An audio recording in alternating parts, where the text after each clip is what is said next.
special guest today, and I'm so excited. Um, the one and only 1999 graduate of John Adams High School, Antoine Banks. He went on to play basketball at Ancilla College, and after 2 years, he helped guide the IU Southeast basketball team to their first ever back-to-back conference titles. Antoine went on to coach at IU Southeast and has since coached at Alabama A&M, Kentucky State, and most recently IUPUI. Antoine, thank you so much for joining us today. Man, I appreciate you guys having me. Let's relax on those intros next time. Oh Welcome, no, we gotta Antoine. give you accolades. You had too many. It was hard for me to kind of narrow them down a little bit. No, I appreciate you guys having me, man. This is great. This is awesome. Get to go to any of the tournament games this weekend down in Indy? And you know what? I didn't get a chance to actually went up north. I was up in the Bend Elkhart area. I wanted to see my mom and grandma, spend some time with them, get to see them a little bit. My grandma turns 94 next week, so uh, Wow, that's so amazing. so Yeah, I'll be Happy in birthday. I know I'll be in the Bahamas on her birthday, so I figured the least I could do was go see her, you know. and that's Well, that was fantastic. Guess nice. what? I went up to South Bend and visited my grandma this weekend too. I So love it. hey, There you go. boom, gotta visit that family. Yeah. It was a grandma weekend. That's sweet. Yeah. Okay, so that means you're not going to be in town to go to the Indiana High School championship game this weekend with me. I will not. I will I guess not. I'd rather be in the Bahamas too. You know, but you can there's nothing like Indiana basketball first and foremost. But I'm gonna enjoy some Bahamas weather. Yeah, I bet. Okay. Definitely better than what we got going on right now. So I'm really excited to have you on because we've been talking on our podcast. We talk a lot about college transition. We talk about recruitment. We talk all of that. And there's so much going on in the world of college sports. How has the transfer portal affected you in the past few years since that kicked in? I think the transfer portal is affecting everybody at this point. If you aren't the big dogs, if you don't have the money, it's pay for play right now. It just is what it is. I know that wasn't the intent on what everyone wanted it to be, but that's exactly what it is. So, all the big dogs, they're going to get the best of the best. Anybody else that has a good collective, they're going to be able to get what they want. And then all the little dogs, the mid majors who aren't financially funded and things like that, we're all fighting for scraps right now, trying to figure it out. So, it's an NCAA comes down with, some regulations on how we want to try to attack this thing. It's going to be up in the air. I don't. I think everybody's in agreement as far as they deserve to be paid. I think now Sure. it's just a matter of what does that look like? How do we get there? Because right now the formula is it's set up for a disaster, just in my opinion. Now you're not the only one with that opinion, Yeah, and I'm pretty sure you're well aware of that. Um, yeah.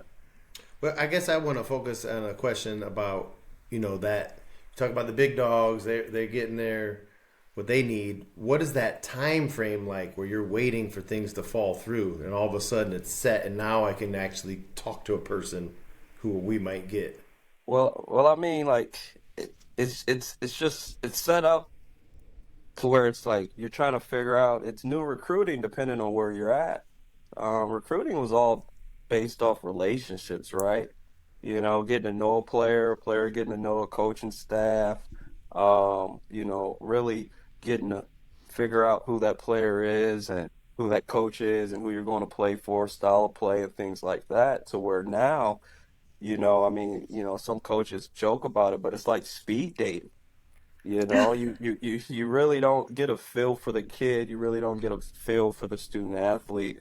And it's just a crapshoot on what you're getting. And then at the end of the season, you're pissed off because he didn't earn the money that he got at the end of the season, and so, now you're dealing with something else with that, so I just think it's turning into something that we're all seeing it play right in front of our eyes, and you got guys jumping in the portal right now while the NCAA tournament's going on.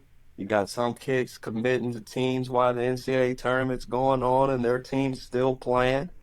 You had Bill Self in a press conference talk about, he was already thinking about next year the past week, and he's, trying to fight for Sweet 16 appearance, Well, so you can think about next year when you're at home.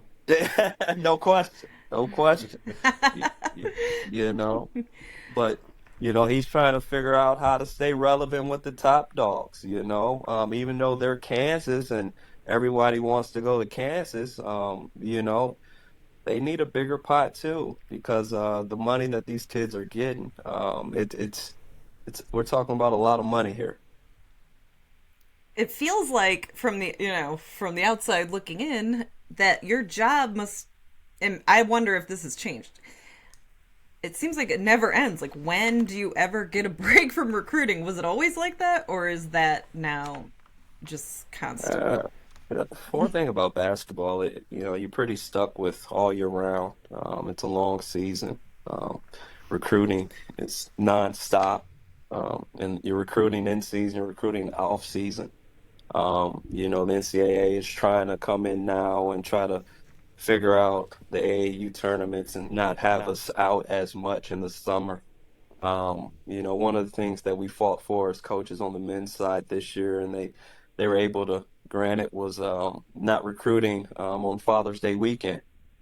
So, you Gee, know, that's nice.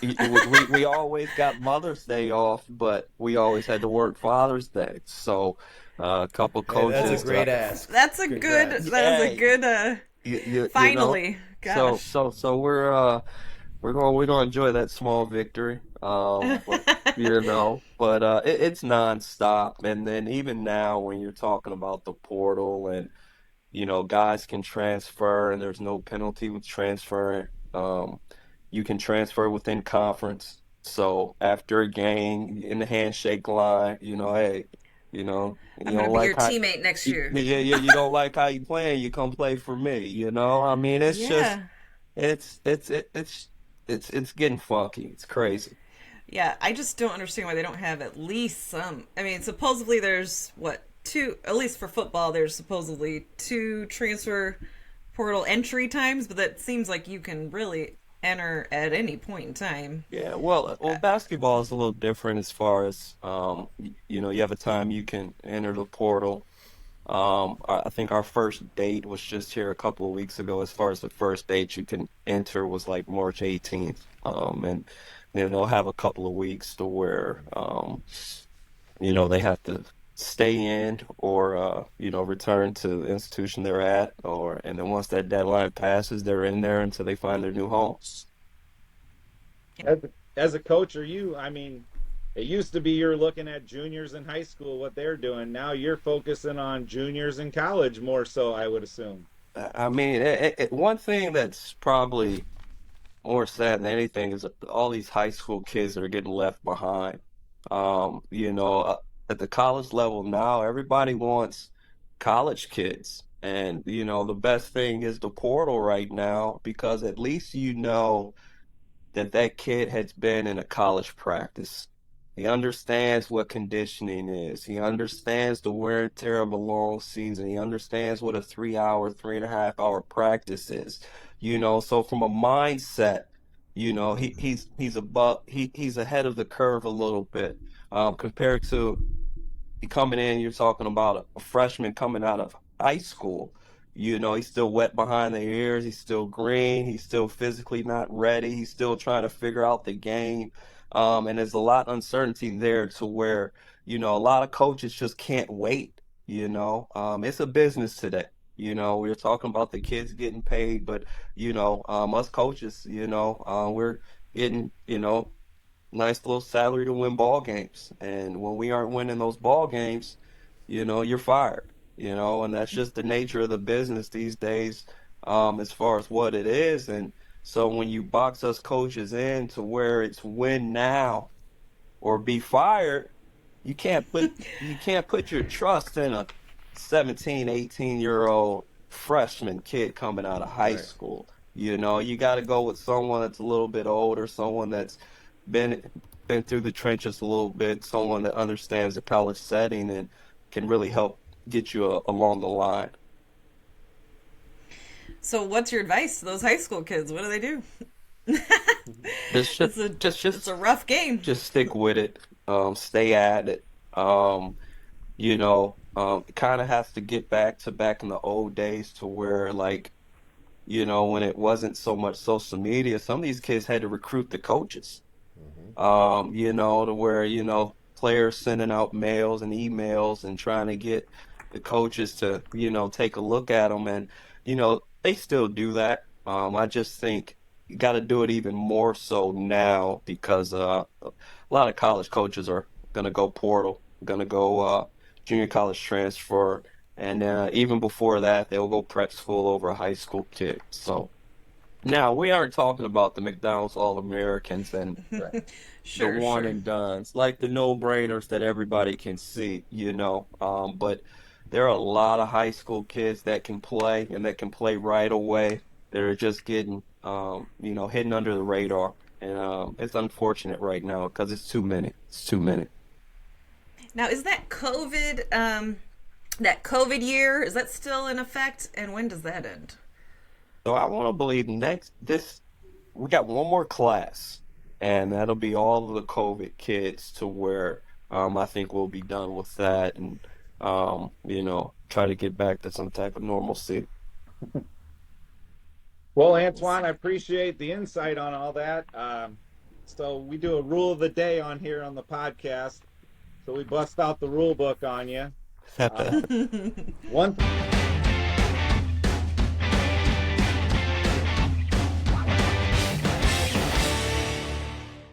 one thing I have always loved about college basketball is whenever there's a timeout, you always see the assistant coaches trying to get a word with an official. So I wonder if you maybe had a little story about a time you went out there to that official and he was either like, no, no, no, or he accepted what you said. Anything, any good insight from that? You know what? I actually do have a good one from this year.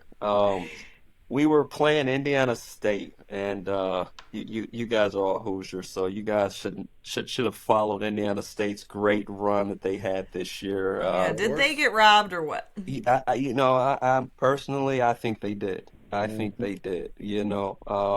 And Coach Schertz does an amazing job over there.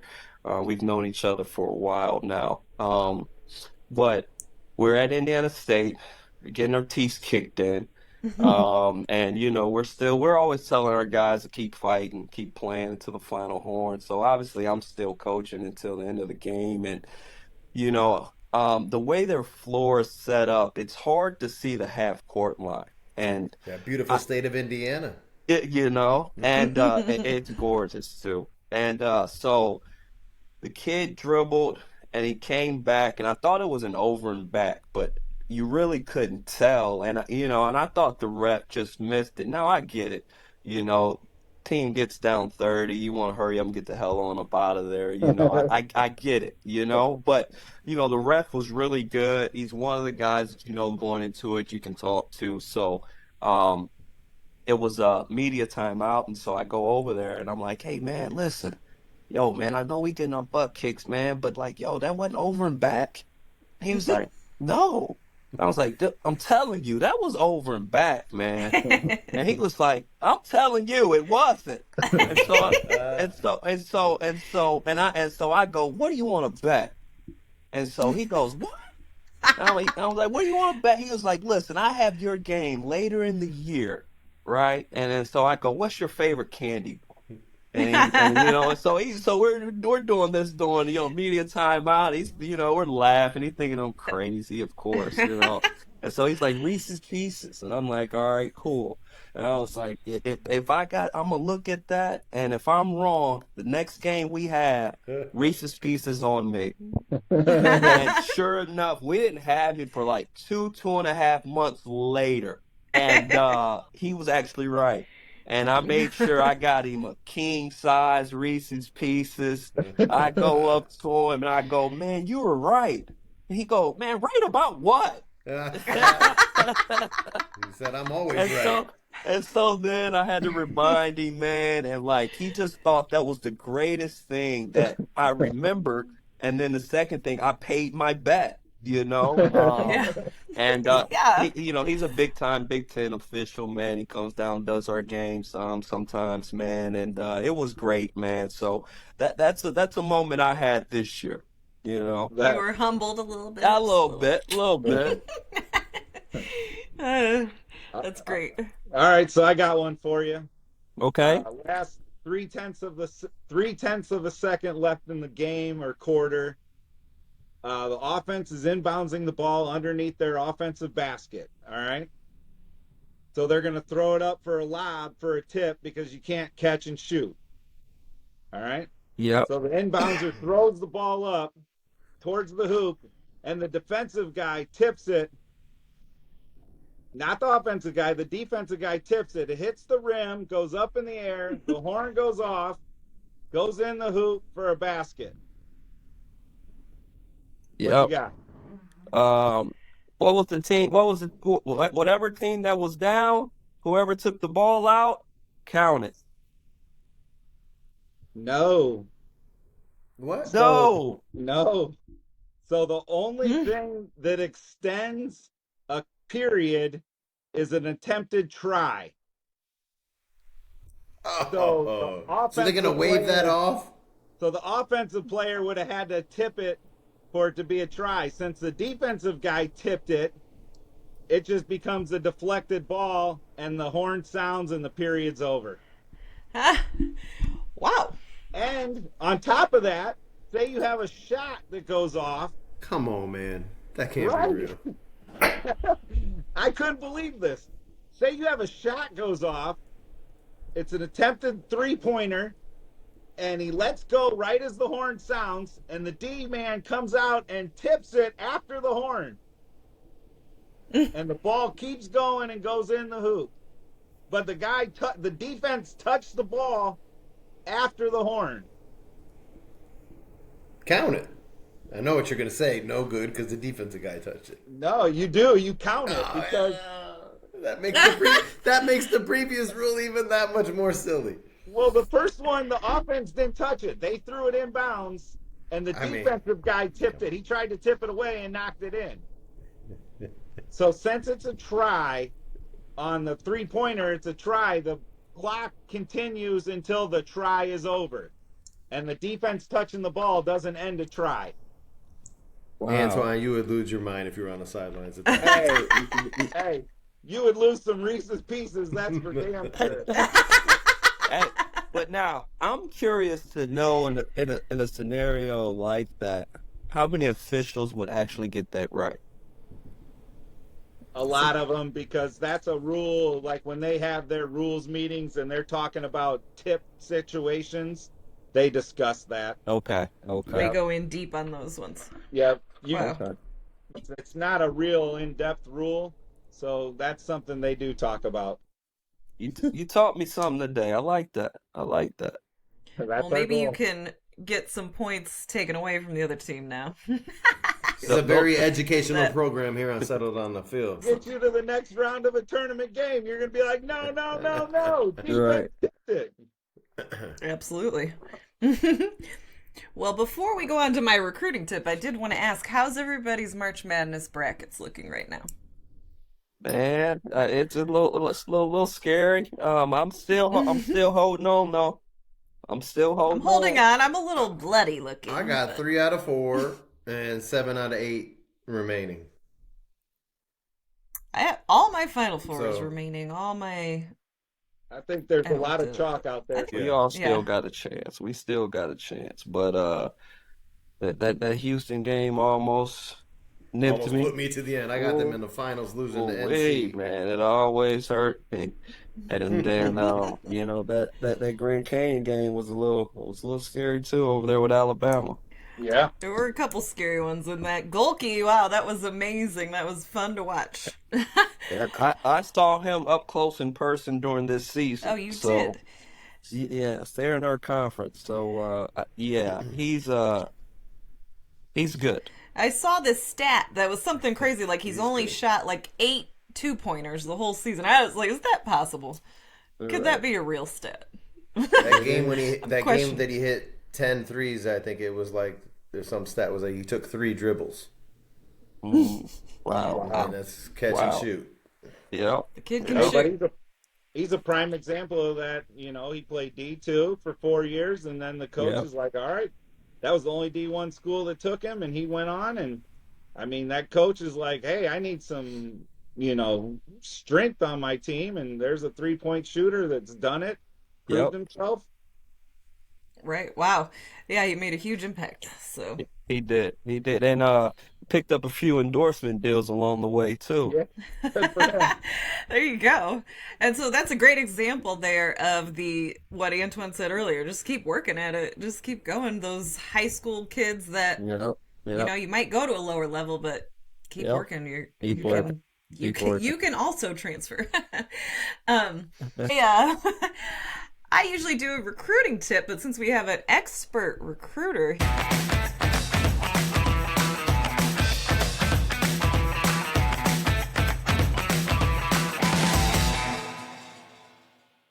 I'll ask you my recruiting tip.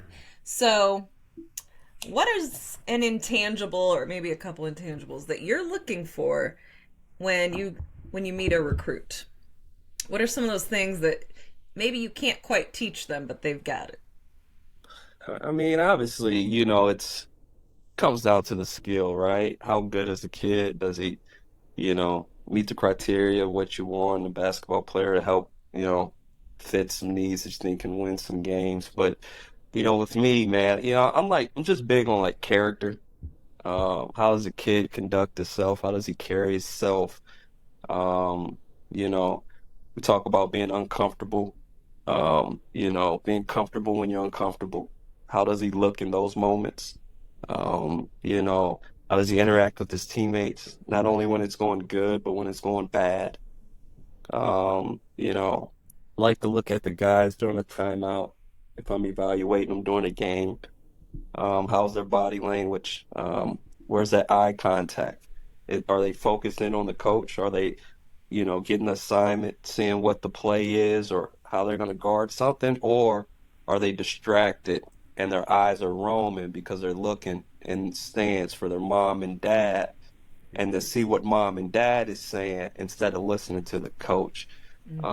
Just little things like that. It's not rocket science to it. It's just I don't like to deal with too many headaches. I don't like to deal with, a lot of me guys. So, just as far as what I'm breaking down a recruit and just some of the things I'm looking for, obviously he has to be good enough, but it's, just coachable and, how do you conduct yourself, the way you carry yourself, like just little things like that matters to me. That's great. And have you ever, just curious, had a recruit come and a parent kind of ruin it for him? Just stirring the pot behind the scenes and just making it difficult to where, when you're an 18-year-old freshman, like you don't know what you don't know. I mean, obviously, you're listening to coach, but you don't know what mom and dad are doing behind the scenes either. And so, I don't wish that on a kid, by any means. But it got a little messy. The kid ended up having a really good freshman year.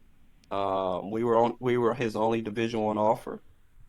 And at the end of the year, he thought he could go play elsewhere. And long story short, he jumped in that portal, and the portal was not kind to him. And he would have just, had some discipline. And I get it, it's tough. The day and nature today, all these kids saying everybody jump in the portal. Everybody wants a bigger piece of the pie. you know.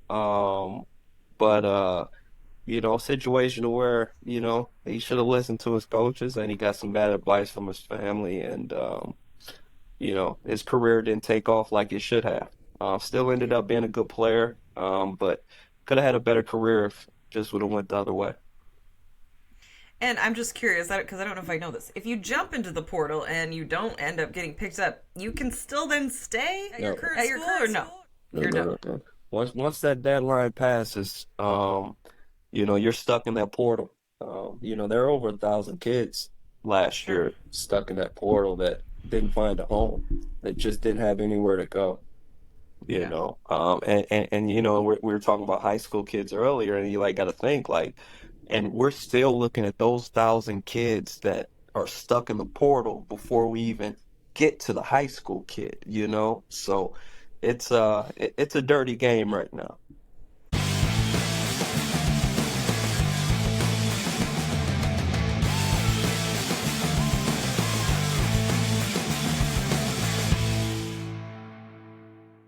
Welcome to the Walk On Warriors segment here. All right. What do you see as far as competition when a transfer comes in? Does the Okay. current team step up and show them what it's like here, or does the transfer coming in and say, I'm new in town," and he sets the tone? Well, I mean, I think it's just a matter. I think it's a combination of both. Just the competitive nature. I think as coaches, you want to have a culture of competing anyways. So just in everything that you do, you're competing. But I think, especially when you got a transfer coming in, and let's say you recruited over somebody, and he's coming in, and there's an expectation that comes with that. He's coming in with a chip on his shoulder, understanding that he's brought in to do something, and he has to show, his new teammates, yo, this is what I got, this is what I can do. And then you also have those returning guys that got a chip on their shoulders too, like, hey man, like, you know, I know coach brought you in to do this, and but you ain't getting my minutes. Right. Like I'm gonna fight for my minutes too. So I think it's a combination of both, which I think can be healthy. Um, especially if it's for the greater of the team. Where it's not healthy is bring somebody in and you don't have that family atmosphere and understand that, it's we over me and Hmm. that additional piece of the puzzle that's going to help us get over the hump, not necessarily coming in to disrupt anything. I think you embrace the competition. I think you embrace, your former players, wanting to go at the transfer and you can transfer coming in, letting everybody know like, yo, y'all brought me here for a reason too. Yeah, for real. Hopefully, you see it from both sides. But Yeah, you mentioned that a couple times, like maybe they don't have a feel, or there's not a family feel, or unit cohesion is not quite there. Do you think it takes yeah, longer to get that? And then I think I'm just going to mention a couple teams, like Kentucky's already out first round, lost to Oakland. We already talked about Golke and how you can step up, but do you feel like there's a little shift as far as, hey, let's go for the one and dones, let's go for these transfers, but you're risking that unit cohesion of like a five senior team who yeah. knows what they're doing. Eh, I'm gonna take chemistry and continuity any day of the week. Because the best teams are what wins in March. And it's tough when you just roll over every year and you bringing in seven, eight, nine new guys. I mean, Kyle's been great at what he's done. There's no knock on the formula to where if you want to be a lottery pick, if you want to be a pro, you go to Kentucky. But we also have seen during this time, he's only got one chip too. And those big blue bloods, they're mad at him down there right now.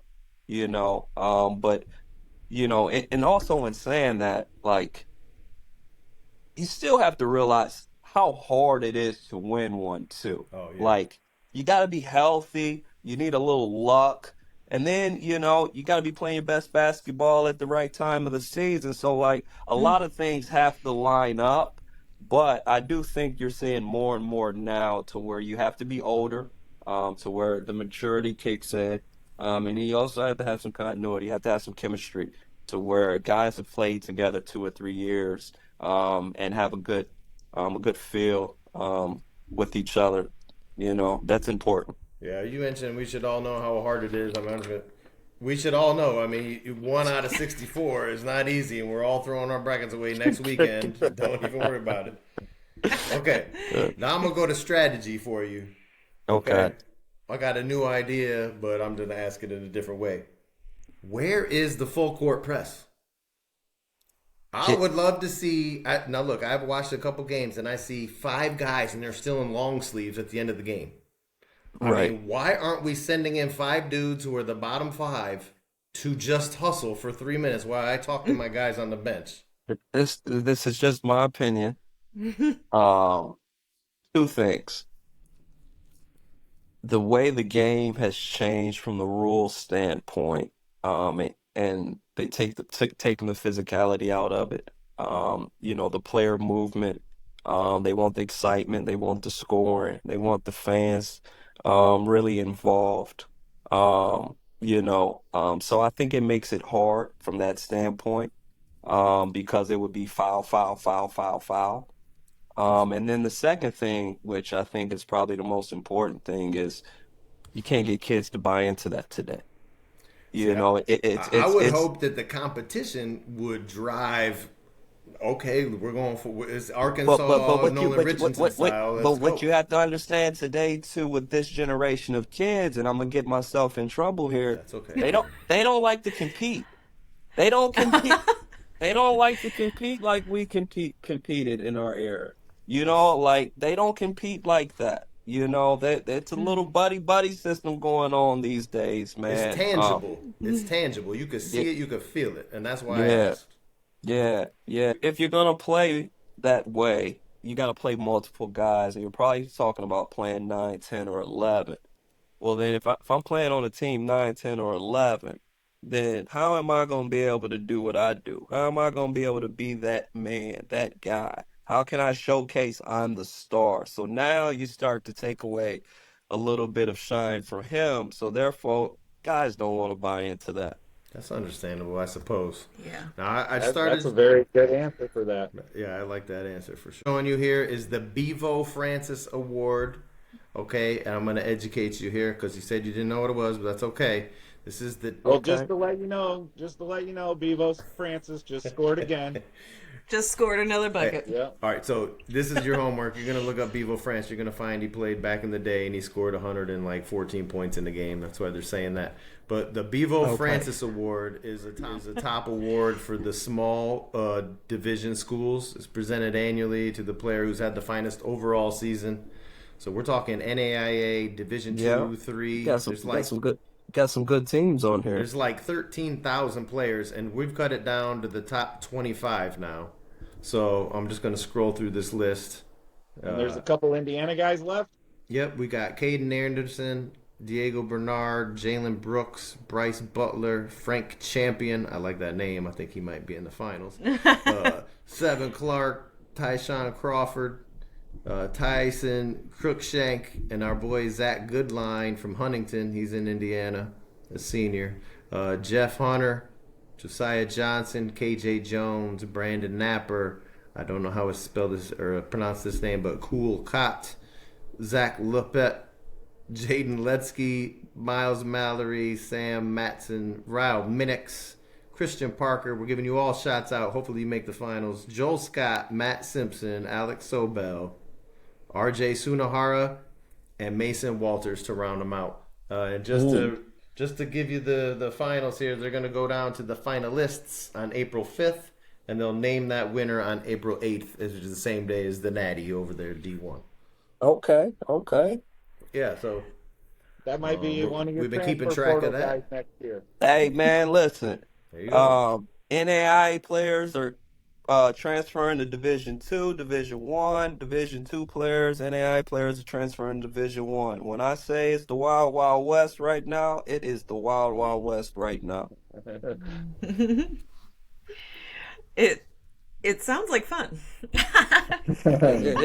It, it's fun when you're winning.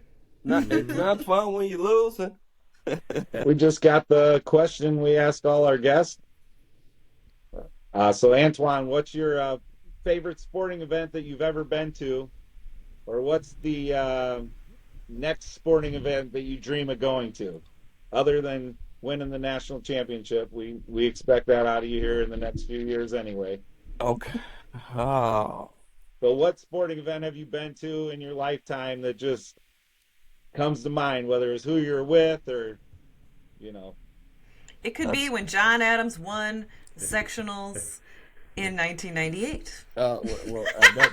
well, I'm definitely gonna go with that moment right there. We You got know, AJ Rembo, Armando Famia. we had a team now. Luffy LaBee Jennings, Craig Yeah. Williams, Yeah. Craig Williams the fifth. Doug Barnbrook. Hey, I just Uh, hung out with Doug, Armando, and AJ all this past weekend. There, Watching yo, March those are my guys, Yeah. man. I'm the guy that randomly checks in with them and just is like, yo, how you guys doing? And it's like, like number one, like what the hell? And then number two is like, man, I'm great. How you doing? Yeah, You keep know? keep checking in with your buddies, man. That's the way to stay in touch. Yeah, that We're was. trying to get Doug Barnbrook on the podcast here, and he said he's camera shy. I said, all right, so we got to go to the next big time coach that's out there. And so, Oh man. Oh, you're Yeah, they right. pulled the rug out from Lot him. of pressure right there. A lot of pressure right there. Hopefully next time you guys when you do get him on the show, you'll be introducing him as John Adams' head coach. How about that? yeah, That's there you what go. we're rooting for. Yeah. I like it. No question, no question. Thank you for joining us, Antoine. Man, I Thank you appreciate you so guys for much. having me. Thank you, This thank was you, such an education. So we hope you'll come back for sure. All the thank you. best, buddy. Welcome me anytime. Thank you. Thank Keep you. dominating. All right. Don't take talk care. about it, be about it. Thank you. All right. Hi, everyone. We just want to say thank you for listening to Settled on the Field. Make sure that you are subscribing, liking, and sharing with all your friends. Thanks for listening.